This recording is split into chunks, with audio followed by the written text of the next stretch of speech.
Since I did a video on the Boox Go 10.3 and how it relates to the Remarkable, or more specifically, Remarkable the company, there was someone in the comments who brought up the fact that I didn't bring up the comparison between the Go 10.3 and the Supernote platform, which I thought, they don't look anything alike. We don't even know what the new Supernote's going to look like, the A5X2.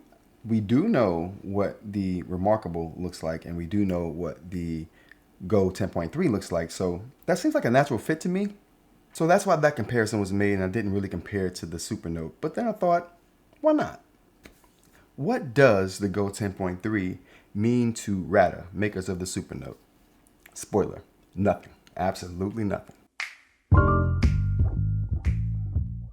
Welcome back to the channel. Roger here, rants about tech. If you're new here, welcome. If you're a regular around here, you know what to do then. Let's go ahead and hit that like button. So there's 4 reasons why I think Ratta isn't concerned at all. And not really that they're not concerned. It's just that they don't really have a reason to change anything that they were doing before the announcement or before the release date. Which brings me to my first reason. The Go 10.3 is essentially old tech being brought to the new battle.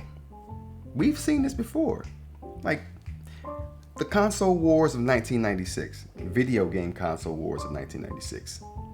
Same situation. We had Nintendo, we had the PlayStation from Sony, and then we had Sega with the Saturn. Mediocre at best, but it was doing its thing. 32-bit, CD-ROM, cutting edge for the time. And then you had Sony, who hadn't broken into the video game scene yet. They had been courting Nintendo for a while before the whole 1996 video game wars kicked off. They contacted Sony like, hey, we have this CD-ROM that we think will be perfect for your next system. Won't you just, let us work with you on it, and it'll be great. Sony was like, I don't know if you've heard, but we're sort of a big deal.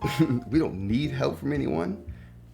Kick rocks. So they sent Sony packing, but Sony didn't give up.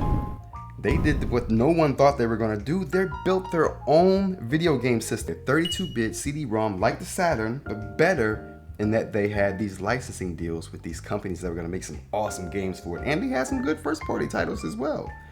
Game Day Football, anybody? Then we had Nintendo. They could have dominated and mopped up. Sony was new. The Saturn was dying. They came out with the 64-bit system. Good, yeah, 64-bit, better than 32, but we were all coming from 16. The problem was, so they decided to take cartridges, what they had been using in the previous generation, and bring that technology to the new generation and the new fight. Anybody that knows the history knows that that didn't work out well. Never bring the old tech to the new battle. That's a recipe for disaster. I learned that in 1996. This looks a lot like that. So Ratta's like, we've seen the Go 10.3. We've been looking at it for 4 years. 4 years. We've been looking at this thing already. We know what we're getting. We know what the competition is. So from their perspective, Boox hasn't brought anything new to the table to make them change their mind or their strategy or whatever they were planning on doing. They don't care. They're just going to keep up the same fight they've been fighting, keep on the same trajectory that they were on before this. Nothing changes for them. So, yeah, I don't get the old technology to the new fight. Like I said in my other video, if you didn't see it, go watch it. All I'm going to say is bait. That's the situation. That's the first one. Oh, the Supernote turned off on me. The second one that I have here really should have been number 1, but we had to kick it off with a bang. We had to kick it off with the old video game reference. The pen is another reason why they're not concerned. They have the best pen in the game. The best. For standard pens, matter of fact, you can put this pen up against everyone's advanced pen and it's still going to win. So you know what's going to happen if they put the heart of metal up against anything. The 1, you don't even have to bring out the 2. The 1 will mop up everything on the market, which tells you they care. They care about your writing experience. Nothing tells you that someone's more invested in your writing experience than the tool you use to do the writing with. Everyone else ships landfill plastic that they bought from Bolivia for pennies on the dollar. So don't use landfill trash. Buy something good. Like when you get these devices, the first thing you should do, matter of fact, save your money, because I don't think any of them come with a pen. So just don't buy the pen they give you.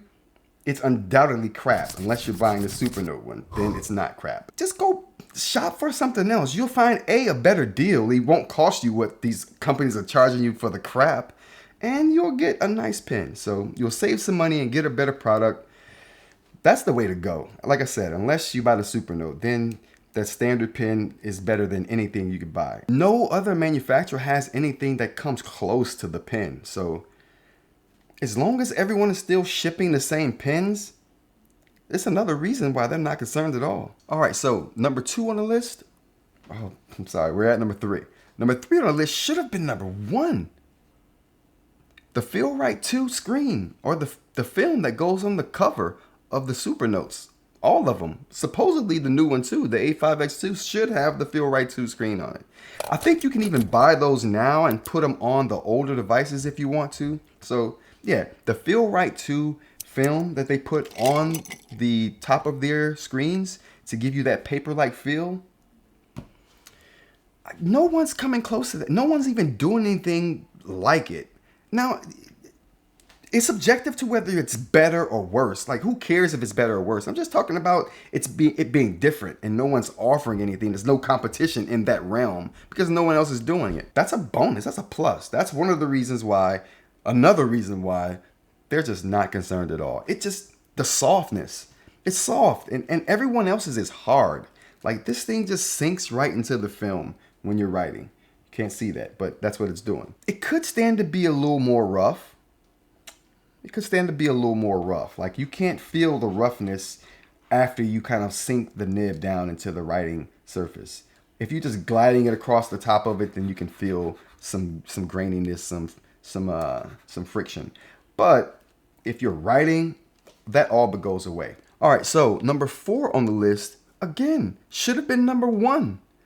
The quick access menu. Books as a platform doesn't have anything that can even compete with it. Like, nothing comes close. That alone, like, no one's even like tried to attempt to make something comparable to it. Normally you see companies like, oh, that's a good feature, we should do something like that. Everyone's like, oh, that piece of trash. Who wants quick access to the notes? Oh, no one wants that. We want that. I'm telling you right now, that's probably the single biggest reason I'm like hanging with the Supernote for my like desk side notepad. This has replaced the notepad at my desk side for all my random notes, all my thoughts, and my desk, like my writing pad for the car. This has replaced that too. So one device replaced 2 things, and it's all in one spot. I'll never lose it. That's one of those reasons, because random thoughts pop up. I can just quickly get right to them. As long as they have the quick access menu and no one's even attempting to come close to it or duplicate it in any way, that's going to be a Supernote exclusive feature. That's going to be a reason about a Supernote. No one's done anything about it. Hence, number 4 on my list of things and reasons why Ratta is not concerned about the Boox 10.3. It hasn't addressed any of these things on my list today. So, like, if no one's encroaching on what you're doing, like, you're not concerned. So, Go 10.3 may as well be called the Remarkable 2 to Ratta. For them, it's the same thing. And they've been battling that for 4 years. So they've done good in that battle. They haven't lost that battle.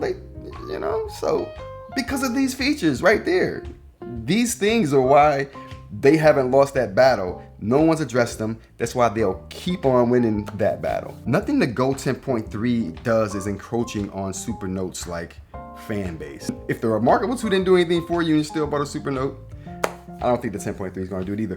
But hey, what do you think? Get in the comments. Let me know. Like, if you're a Supernote owner, are you looking at this Go 10.3 like, I gotta have that? It's what I've been looking for. Like, it gives me something that the Remarkable 2 doesn't.